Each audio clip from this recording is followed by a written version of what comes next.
سب سے پہلے اس کی تعریف بیان کیجیے. اس کی وجہ یہ ہے کہ کچھ لوگوں کے ذہنوں میں اس کے بارے میں تھوڑا سا مسکنسیپٹ سا پایا جاتا ہے, تو آپ پہلے اس کی تعریف بتائیے. غیبت نبی کریم علیہ الصلوۃ والسلام نے اپنے صحابہ کرام رضوان اللہ علیہم اجمعین سے فرمایا کہ تم جانتے ہو غیبت کیا ہے؟ تو صحابہ کرام رضوان اللہ علیہم اجمعین نے عرض کیا, یا رسول اللہ صلی اللہ علیہ وسلم, اللہ اور اس کا رسول بہتر جانتے ہیں. فرمایا غیبت یہ ہے کہ تم اپنے کسی بھائی کی کسی دوسرے کے سامنے بات کرتے ہو اور ایسی بات جسے وہ ناپسند کرتا ہو. تو صحابہ نے عرض کیا, یا رسول اللہ صلی اللہ علیہ وسلم, اگر اس بھائی میں وہ عیب موجود ہو تب بھی؟ جی. آپ علیہ الصلوۃ والسلام نے فرمایا کہ اس میں عیب موجود ہوگا تو تب ہی تم اس کی غیبت کرو گے. اگر اپنی طرف سے کوئی بات گھڑ کے دوسروں کو بتاتے ہو تو وہ غیبت نہ ہوگی, وہ بہتان ہوگا. بالکل صحیح. اور جو بہتان ہے وہ گناہ کبیرہ ہے اور اس کی علیحدہ سزا ہے.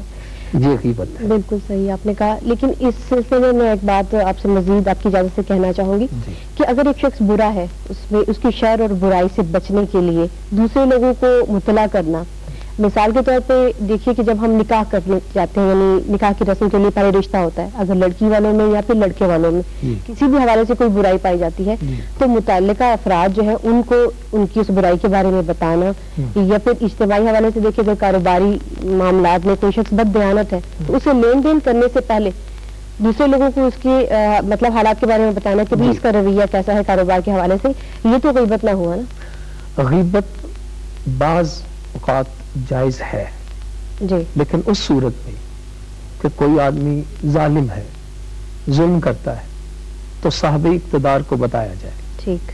کوئی آدمی بد بیانتی کرتا ہے تو کسی صاحب اقتدار کو بتایا جائے. جی.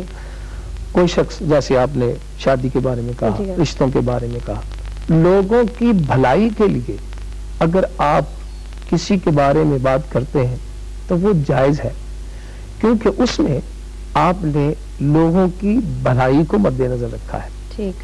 تو بھلائی کے لیے آپ اگر کسی کا کوئی عیب بتاتی ہیں تو اس سے مراد اس کا عیب بتانا صرف مقصود نہ ہوگا, بلکہ جس کو بتایا جا رہا ہے اسے کسی کے شر سے, اس برائی سے بچنے کے لیے, بالکل برائی سے بچنے کے لیے آپ وہ بتا رہے ہیں. بالکل. اس لیے وہاں پر یہ جائز ہو جاتی ہے.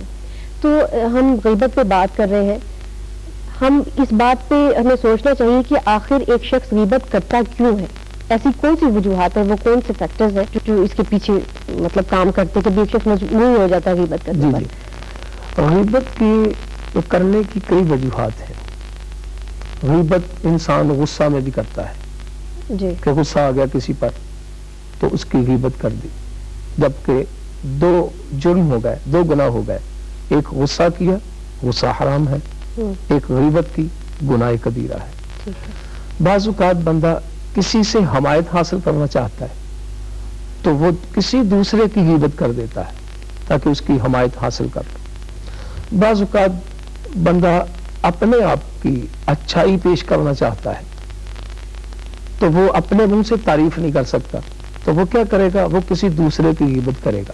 ٹھیک ہے. کہ جی فلاں کا لباس جو ہے وہ اچھا نہیں ہے, تو اپنے لباس کی تعریف کے لیے دوسرے کے لباس کی وہ غیبت کر دے گا. ٹھیک ہے. کبھی حسد سے بندہ کر دیتا ہے, کسی سے حسد ہے بالکل تو غیبت کر دیتا ہے.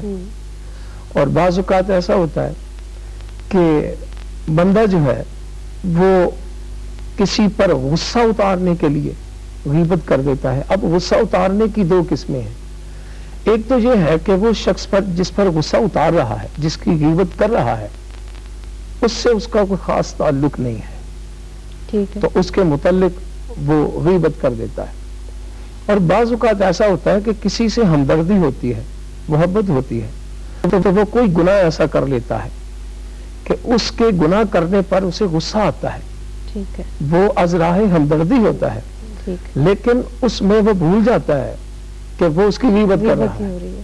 دوسرا اس میں میں ایک اور چیز شامل کرنا چاہوں گی کہ خود احتسابی کی کمی، یعنی اپنا احتساب نہ کرنا بلکہ دوسروں کے جو ہے وہ ہر وقت عیب ڈھونڈنے اور عیب جوئی پہ لگے رہنا.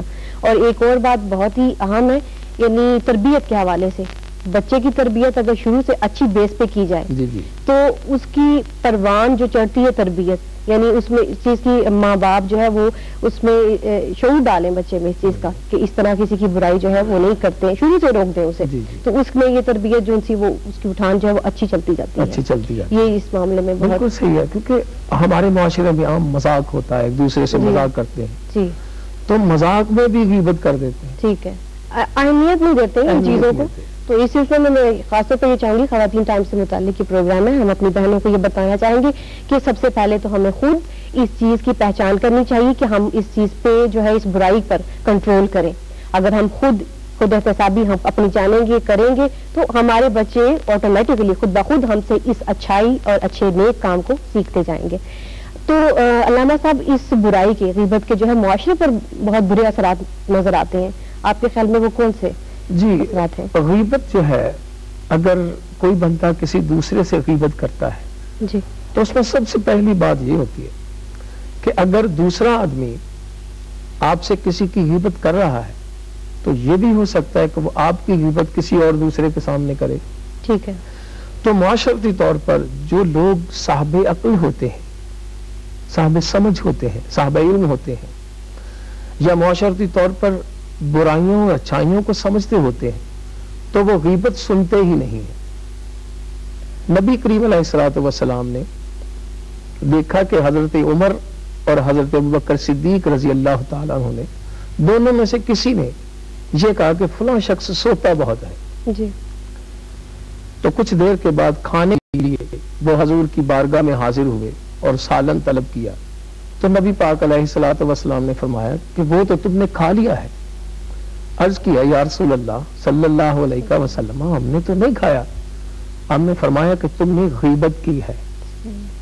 ایک نے غیبت کی ہے اور دوسرے نے سنی ہے. تو کرنے اور سننے میں وہ دونوں برابر کے شریک ہو گئے اور فرمایا اس کی پکڑ ہوگی. اب بات یہ ہے کہ معاشرے پر اس کے جو اثرات پڑتے ہیں وہ یہ ہیں کہ معاشرتی طور پر جو غیبت کرتا ہے اور سنتا ہے، کرنے والا تو کر جاتا ہے.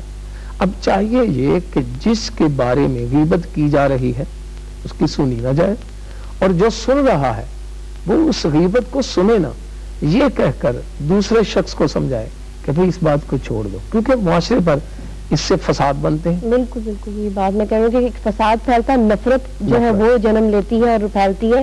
پروگریسو ورک رکتے ہیں، ترقی کے جو کام ہے جن پہ ہمیں توجہ دینی چاہیے، ہماری توجہ ادھر سے ہٹ جاتی ہے اور ہم انہی کاموں میں انہی بکھیروں میں پڑے رہتے ہیں. تو بالکل مختصر سا ہمیں بہت ہمارے پاس ٹائم کا، ہمیں جواب دیجیے گا کہ اس کی سزا وہ کیا ہے یا اس برائی سے ہم چھٹکارا کیسے حاصل کر سکتے ہیں؟ نبی پاک علیہ الصلوۃ والسلام نے فرمایا کہ غیبت سے بچنے کی ایک دوا ہے، ایک نسخہ ہے جی، کہ جب تم کسی محفل میں جاؤ تو پڑھو بسم اللہ الرحمن الرحیم جی وصلی اللہ علی محمد صلی اللہ علیہ وسلم. تو تم کسی کی غیبت نہیں کرو گے، اور جب محفل سے اٹھ کر آنے لگو تو بھی یہی دعا پڑھو. اس کی سزا یہ ہے کہ نبی کریم علیہ الصلوۃ والسلام جب معراج پر گئے تو آپ نے دیکھا کہ کچھ لوگ اپنے ہاتھوں سے، ناخنوں سے اپنے چہروں کو نوچ رہے ہیں. تو پوچھا گیا کہ یہ کیا ہے؟ تو جبرائیل نے عرض کیا یا رسول اللہ علیہ وسلم، یہ وہ لوگ ہیں جو دنیا میں لوگوں کی غیبت کیا کرتے تھے اور آبرو ریزی کرتے تھے. سو یہ جو جرم ہے، یہ جو گناہ ہے، یہ اتنا بڑا ہے کہ اس سے انسان کا اپنا جو ایمان کا معیار تو کم ہوتا ہی ہوتا ہے، لیکن اس کے ساتھ ساتھ معاشرے پر اس کے بڑے برے اثرات پڑتے ہیں. اس لیے اس غیبت سے بچنا چاہیے. علامہ صاحب، آپ کا ہمارے اس پروگرام میں آنے کا بہت بہت شکریہ. اور ناظرین، غیبت ایک ایسی اخلاقی برائی ہے کہ جس سے چھٹکارا حاصل کرنا، جیسے کہ علامہ صاحب نے بتایا ہے کہ کس قدر ضروری ہے. اور اگر حدیث پاک ہے کہ من سترہ مسلمن فقد سترہ اللہ یوم القیامہ، کہ جس کسی نے اپنے مسلمان بھائی کا پردہ رکھا، قیامت کے دن اللہ تعالیٰ اس کا پردہ رکھے گا. تو کیا ہم یہ پسند کریں گے کہ قیامت کے روز محشر جب سب اللہ تعالیٰ کے سامنے کھڑے ہوں گے، اس روز ہمارے عیبوں پر سے اللہ تعالیٰ سب کے سامنے پردہ اٹھائے؟ یقیناً نہیں. ہم یہ پسند نہیں کریں گے. تو آئیے آخرت کے روز اپنے عیبوں کو چھپانے کا اہتمام کریں، یعنی دنیا میں اپنے کسی مسلمان بہن یا بھائی کے عیبوں پر پردہ ڈالیں. اسی کے ساتھ ہم آپ سے اجازت چاہتے ہیں. اللہ حافظ.